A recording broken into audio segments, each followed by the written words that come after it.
اعوذ باللہ من الشیطان اللعین الرجیم بسم اللہ الرحمن الرحیم وصلی اللہ علی محمد وآل بیتہ الطیبین الطاہرین المعصومین۔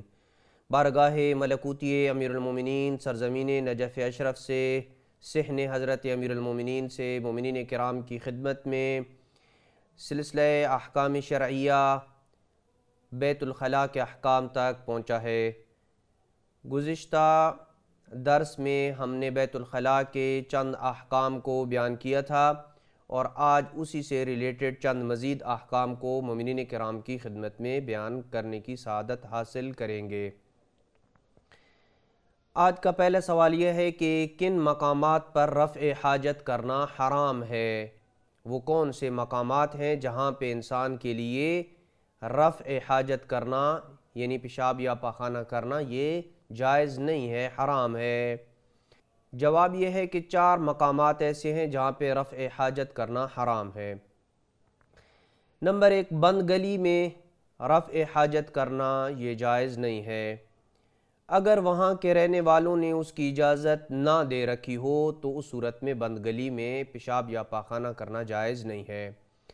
اسی طرح گلیوں اور عمومی رستوں پر اگر گزرنے والوں کے لیے ضرر اور نقصان کا سبب ہو تو وہاں پہ بھی رفع حاجت کرنا یہ جائز نہیں ہے۔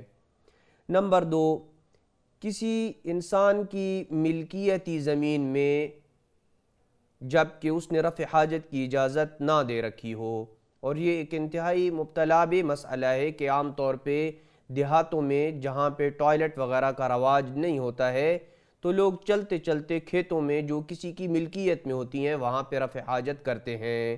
تو اگر ان کھیتوں کے مالکان نے یہاں پہ رفع حاجت کرنے کی اجازت نہیں دے رکھی تو اس صورت میں وہاں پہ بھی رفع حاجت کرنا یہ جائز نہیں ہوگا۔ تیسری وہ جگہ جہاں پہ رفع حاجت کرنا جائز نہیں ہے ان جگہوں پر جو مخصوص لوگوں کے لیے وقف ہوتی ہیں، جیسے کہ مدارس دینیہ میں، مدارس دینیہ کے اندر بنائی گئی جو ٹوائلٹ ہوتی ہیں وہ وہاں کے طلبہ اور اساتذہ کرام کے ساتھ خاص ہوتی ہیں، ان کے ساتھ وہ وقف ہوتی ہیں، تو وہاں پہ بھی واش روم یوز کرنا اور رفع حاجت کرنا یہ جائز نہیں ہے۔ نمبر 4، مومنین کی قبروں پہ جبکہ اس فعل سے ان کی بے حرمتی ہوتی ہو تو وہاں پہ بھی رفع حاجت کرنا جائز نہیں ہے، بلکہ اگر بے حرمتی نہ بھی ہو مومنین کی قبروں میں جہاں پہ قبرستان ہے اور مومنین وہاں پہ دفن ہے وہاں پہ اگر رفع حاجت کرنے سے ان کی بے حرمتی نہیں ہوتی ہے تو تب بھی وہاں پہ رفع حاجت کرنا یہ جائز نہیں ہے، مگر یہ کہ زمین مباحات اصلیہ میں سے ہو۔ مباحات اصلیہ ایسی زمینیں جو کسی کی ملکیت نہیں ہوتی ہیں یا ان کا استعمال عمومی طور پہ ہر ایک کے لیے مباح ہوتا ہے، ایسی زمینوں کو مباحات اصلیہ کہا جاتا ہے۔ تو اگر اس قبرستان کی زمین جو ہے وہ ایسی زمین ہے کہ جو مباحات اصلیہ میں سے ہو تو پھر اس کا حکم الگ ہوگا۔